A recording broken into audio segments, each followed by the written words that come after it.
Hey my darlings, welcome back to a brand new video. If you're new, hello, my name is Alice Bradley. I post regular fashion, lifestyle and manifestation content over on this channel. Today's video is law of attraction related and I'm so excited to dive in to some questions which I asked for over on my Instagram. So if you are new and you don't yet follow me over there, head over to my Instagram. I post all sorts from fashion to manifestation content and lots of law of attraction and astrology stuff. If you are interested and want to get a little bit more familiar with manifestation and law of attraction, then head over to my Instagram as well because we talk about it quite a lot. But I've just got myself a cup of coffee, set up the camera to film, and I've had a very interesting delivery. So I'm hoping that I can show you this because it actually is still only available at the moment for pre-order. But I've just received my Harmony Tarot deck, which I'm really excited to unbox and open. I think I'm going to do a separate video on that, but I just wanted to let you guys know that this is available to pre-order. It is a tarot deck. You've got 78 cards and a guidebook in there as well. Beautiful, beautiful illustrations. I cannot wait to do a proper video talking about this and also mentioning it over on my Instagram as well. But I thought I would just interject by showing you this. I feel like it was definitely a sign because it arrived just in time for me to film this video. It's essentially a well-being tarot pack, which I'm really happy about. I think this comes at the perfect time as we continue to embrace lockdown 3 in the UK, and I'm sure lockdowns in other countries as well. So if you're looking for something that can help you with decision making, your well-being and divination, then definitely check this out. I'm going to link this below and you guys can pre-order it. It's a really beautiful tarot pack and I just wanted to mention it quickly before I start today's video. So as today is a chatty Q&A, get yourself a coffee, pause the video, make sure you've got a hot drink just like me. So if you haven't already, pause this video, get yourself a cup of coffee or tea, and let's get straight into the Q&A. I asked over on Instagram for questions relating to law of attraction, manifestation, just getting yourself into a good headspace, and I've decided to pop all the questions down here so we can dive straight into today's video. So the first question that I have is, how can I get out of a negative spiral? Now for me, I think this is more common in lockdown 3 and it's been something that I've found really hard. So first and foremost, I just want to say we're all in this together and you're not the only person who's going through this. We're all feeling it right now and it's definitely not easy, especially as it's winter and it's harder to go outside.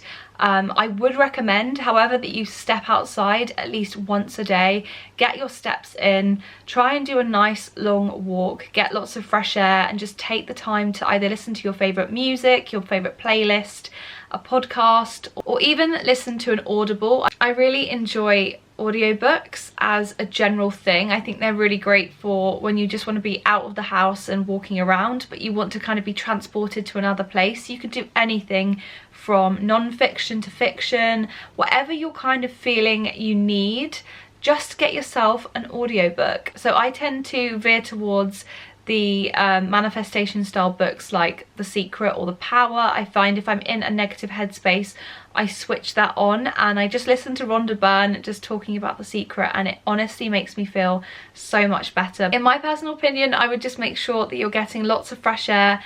If you're finding overwhelmed at work or at your desk, whatever you're doing, just close your laptop, step away and get a walk in. I find it really helps me and recenters myself. So the next question that I have is, what do you do in your rest time / self-care time? And I've been so bad at separating my relaxing time with my day-to-day time and my working time. I have been majorly procrastinating. I have been not getting sleep at all lately, which is really, really bad. I just feel like a lot of the days are merging into one. So if you are struggling in that way, again, you're not alone. I'm going through it right now and it's something that I need to train myself to be more aware of and separate my hobbies from what I class as work. So both fortunately and unfortunately, my hobbies also correlate to my job.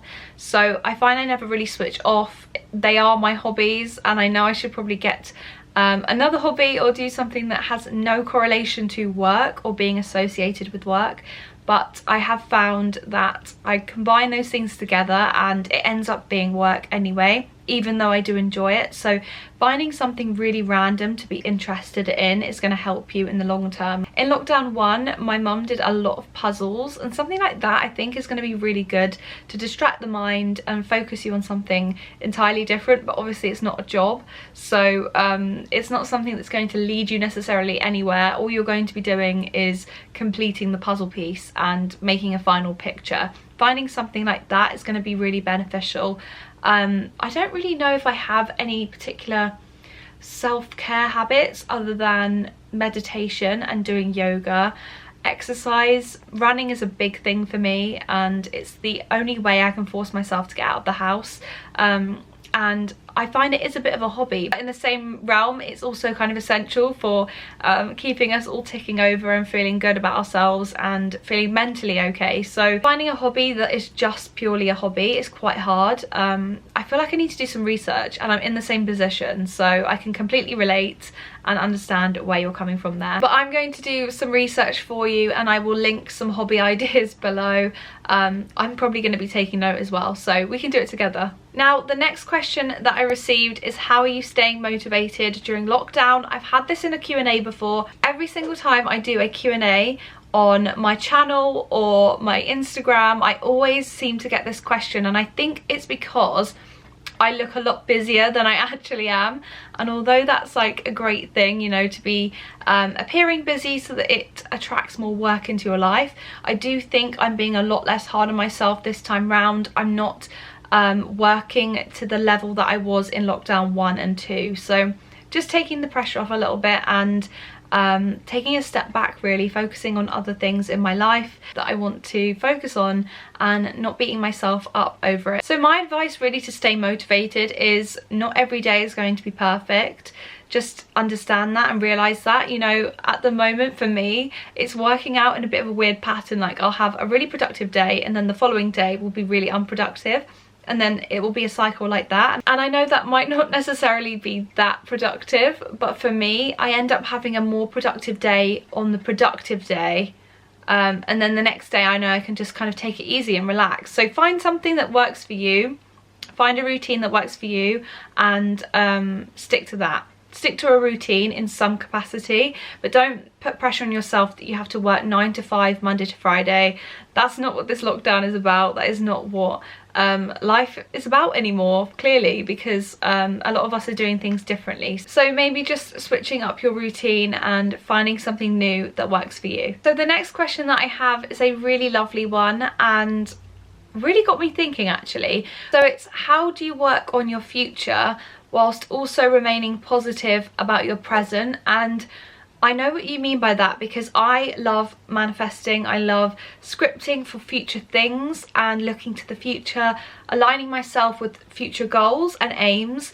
And it can be quite disheartening when we're all sat at home kind of wondering when life is going to resume in some capacity. So what I would really recommend is that you sit down with a dedicated journal. You know what I'm like with my journals. So you can take a moment first thing in the morning or when you go to bed at night, find a time that works best for you. And what you're going to want to do is sit in your thoughts. And what you're going to do is write down all the immediate things that you can feel, see, smell, all your senses. Write down what you're feeling and seeing in that moment, your emotions as well. Those things are going to ground you and bring you back to your present moment. And if you do that every single day, you're going to find that you were present each day in some way, and it's written down on paper, so you can look back at it and see how you were feeling that day, and you will start to see a real pattern emerging, and you might find it a lot easier to express gratitude for things in your daily life by just exploring your senses first. So give that a go and let me know if you guys find that useful. I really like to do that if I'm struggling with writing down things I'm grateful for, or writing stuff in my gratitude journal. Now the next question that I have is tips for setting goals, and I have actually done a video which I'll pop in the suggested for you guys to check out on how to set New Year's resolutions for yourself, and I think I did actually mention it in that video, but just to kind of reiterate how I measure goals now and how I make sure that I achieve things on my New Year's resolution list. I like to break down my goals into monthly increments, and that just makes it a lot easier to measure, and it just enables me to focus on a couple of things a month so I'm not overwhelming myself. I think if you set too many goals for yourself, it can be really hard to tick them all off and you kind of just feel a bit overwhelmed by everything. So break it down, keep it super simple, do monthly goals, separate them into little subcategories, and you'll find it just so much easier to accomplish and do. So what I would recommend, write the month in the middle of an A4 piece of paper. For example, we've got February coming up. I would be thinking about what goals I want to set for February. I'd split them into Instagram, personal, business, photography, all the different areas of my life that I'm trying to focus on, and I will then brainstorm and get ideas for goals for each of the little sections, and I'll tick those off for that month. I just find it makes it so much easier and takes the pressure off, but also still gives you that motivator, and having it on your wall, something that you can see every single day, it's just a lot more motivational. The next question that I received, I really like this one, and I think this is somebody who is definitely doing a lot of their research in terms of manifestation. They've asked, is it important that I write down my goals and I script in my own handwriting rather than just typing it on a laptop? Now, as much as I love a good laptop and writing things down, typing things down, I do think it's so important that you write things down in your own handwriting. You are going to get so much more out of it. You are going to believe in yourself far more because it is in your own word. And it's definitely a level up in terms of making something come into your life. It's far more personalized and personal. So my answer would be definitely write it down if you can, by hand.